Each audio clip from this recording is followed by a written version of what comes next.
So far, we've learned how hard our kernel works by handling files, managing file storage, juggling all the different processes running on our computer, and allocating memory. Another important task that our kernel handles is managing input and output. We refer to devices that perform input and output as I/O devices. These include our monitors, keyboards, mice, hard disk drives, speakers, Bluetooth headsets, webcams, and network adapters. These I/O devices are all managed by our kernel. The kernel needs to be able to load up drivers that are used so that we can recognize and speak to these different types of hardware.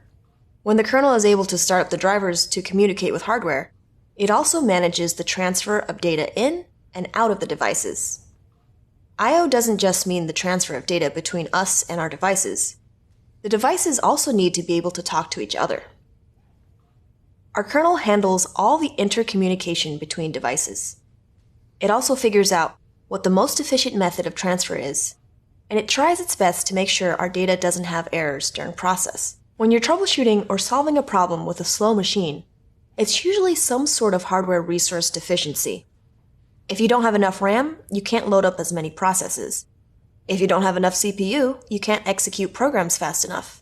If you have too much input coming into the device or too much output going somewhere, you'll also block other data from being sent or received. It's slow is one of the most common problems you'll solve in an IT support role. Knowing the potential sources of that slowness is a big help when you're trying to narrow down the cause of the latency. Troubleshooting is such an important part of any IT support role. That's why we'll share some troubleshooting best practices in detail in upcoming lessons of this course.